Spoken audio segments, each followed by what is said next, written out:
अस्सलाम वालेकुम वरहमतुल्लाहि वबरकातुहू। Engineer Mohammad Khalid Shirazi. Question answer part 3।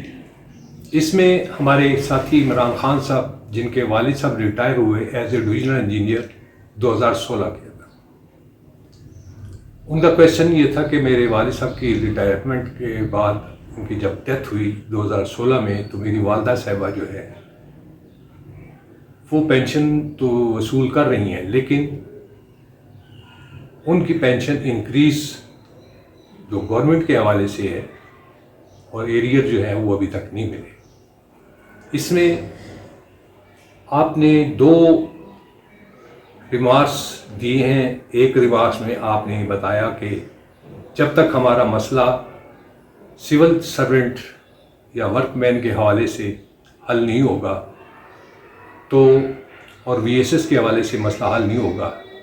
तो तमाम एरियर्स या पेंशन इंक्रीज़ नहीं मिल सकेगी। आप बिल्कुल सही कह रहे हैं, क्योंकि वो स्टाफ जो हमारे लोअर कैडर से प्रमोट होकर ऊपर गया तो उनको उन्होंने वर्कमैन का स्टेटस दिया हुआ है, जबकि वो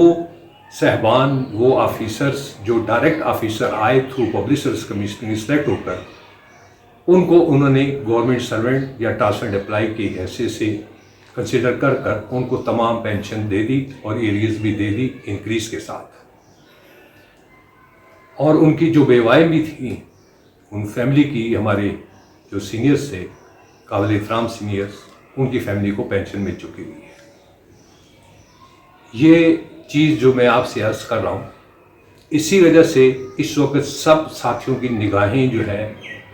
जो अभी कोर्ट की हेयरिंग होनी है वर्कमैन के सिलसिले में, उस पर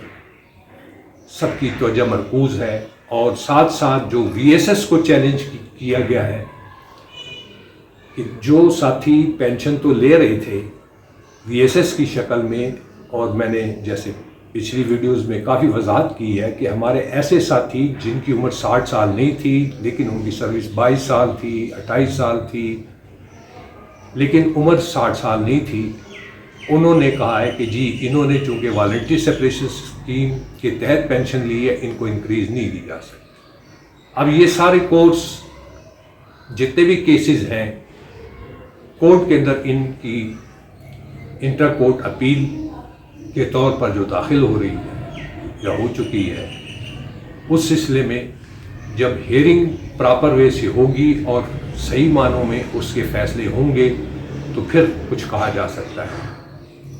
लेकिन इसमें थोड़ा सा मैं इजाफा ये कर दूँ कि मैंने पहले ही मैंने अपना work style of PTCL management के हवाले से पूरी सीरीज़ दी और उसमें ये तमाम चीज़ों की मैंने निशानदेही की। इस हवाले से अभी कबल अज़ वक्त बात कहना मुनासिब नहीं, और ना अपने तौर पर मैं सपोज करके कोई जवाब दे दूँ, ये मुनासिब मैं नहीं समझता। मैंने साथ ये भी कहा है कि जब ये फैसला आएगा, इस पर इंतहाई ठंडे और सब्र और तहम्मुल के साथ फैसले के ऊपर गौर व फिक्र करने के बाद इज्तिमाई तौर पर जो उसका कंक्लूजन या उसका निचोड़ निकलेगा तो फिर हम आपको अपडेट करेंगे। इसी हवाले से नॉन पेंशनर को भी मैं ये जो अर्ज करना चाह रहा हूँ वो यही है कि इस वक्त किसी भी साथी को कोर्ट में नहीं जाना चाहिए, ना केस करना चाहिए, जब तक ये तमाम बीच में जो रुकावटें हैं या जो खड़ी की गई हैं पीटीसीएल मैनेजमेंट की तरफ से, उनका शुरू से जो रवैया है वो ऐसा है जिस पर एतबार नहीं किया जा सकता। यानी उन्होंने जिस अंदाज से वीएसएस 2008 और उसके बाद भी जो वीएसएस दी हैं, उसमें कोई उनकी नेक नीयती नज़र नहीं आ रही थी, बल्कि बदनीयती और बेईमानी का अंसर था। अब इसके साथ थोड़ा सा मज़ीद अटैच कर दूं कि आपको याद होगा कि मैंने अपनी वीडियोस में ये भी कहा है कि हमारी जो वीएसएस है इसका जिक्र किसी भी रियासत एक्ट में भी नहीं है, और ना जो है हमारी जो डीड थी, डीड से मुराद जो टीएनटी से हम कॉरपोरेशन में कन्वर्ट हुए तो उसके अंदर भी जो है वीएसएस का कोई जिक्र नहीं। साथ ही मैंने कहा था कि ये केस जो है धोखाधड़ी का बनता है, 440 का 420 का वाला बनता है। उस हवाले से भी इस केस को आगे जब हम देखेंगे और उसके अंदर जो आगे बढ़ने के जो मराइल आएंगे उसमें इन सारी चीज़ों को हम कंसिडर कर कर आगे बढ़ेंगे। ये मैं बात कर रहा हूँ नॉन पेंशनर के हवाले से। बाकी जो हमारे साथी पेंशनर्स हैं वो ऑलरेडी इसमें मूव कर रहे हैं। हमारे नुक्ता नज़र था जो हमने अपनी तमाम वीडियोज़ में बार बार ये कहा कि हमारे यहाँ ये तफरीक नहीं है कि जी पेंशनर या नॉन पेंशनर से मुराद जिनको 10 साल या उनकी सर्विस 10 साल से ज़्यादा थी लेकिन 20 साल से कम थी, उस हवाले से उनको पेंशन के हक से महरूम जो किया गया, तो एक अपनी तरफ से प्रोपेगेंडा ये किया गया कि उनको बहुत ही हैंडसम और शानदार किस्म का पैकेज दिया गया जो कि सरासर गलत है। इसी हवाले से जो अदालतों के अंदर इम्प्रेशन दिया गया तो उसमें वकला हज़रात ने जिस अंदाज से भी केस पेश किया उसमें जो कमियाँ बेशी हैं इन सब को मद्देनज़र रखकर आगे बढ़ेंगे तो बेहतरी के। और आगे बढ़ने से मुराद ये है कि ऐसे वकील जो कि कानून को सही अंदाज से समझते हों और हर पहलू को समझते हों और PTCL मैनेजमेंट की जो अंदाज है, सोच और उनकी जो पॉलिसीज़ हैं या जिस तरीके से वो मसाइल हमारे जितने भी मुलाजमीन TNT PTC के हैं उनकी हैसियत ट्रांसफर एम्प्लॉय की है, उनके साथ जो रवैया पहले दिन से लेकर अब तक रखा गया है उस हिसाब से उन पर एतबार नहीं किया जा सकता। और जो चीज़ें मैंने अपनी पिछली वीडियोज़ में बयान की हुई हैं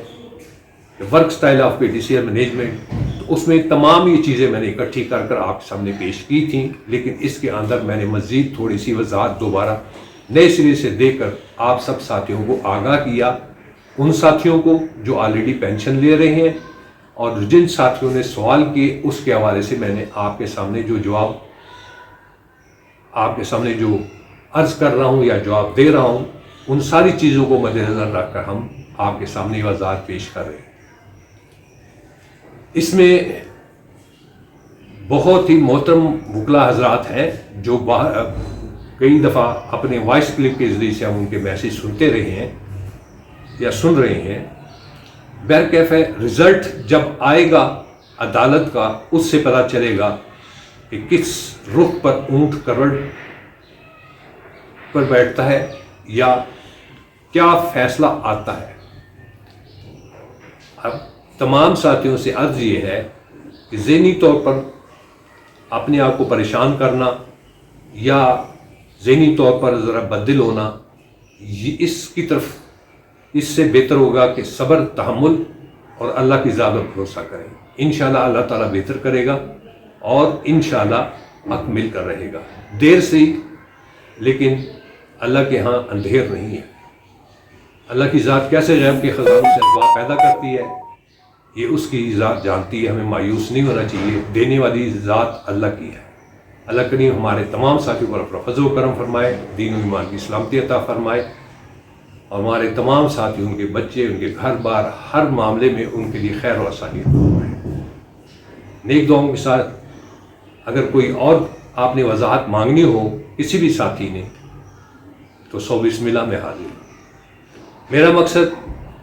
सिर्फ़ और सिर्फ आगाही देना है, मशवरा देना है और उसके अंदर तमाम हर किस्म के हालात को समझकर उसके हवाले से आगाही देना वो मुनासिब है। आखिर में इजाज़त चाहूँगा। अस्सलाम वालेकुम व रहमतुल्लाहि व बरकातहू।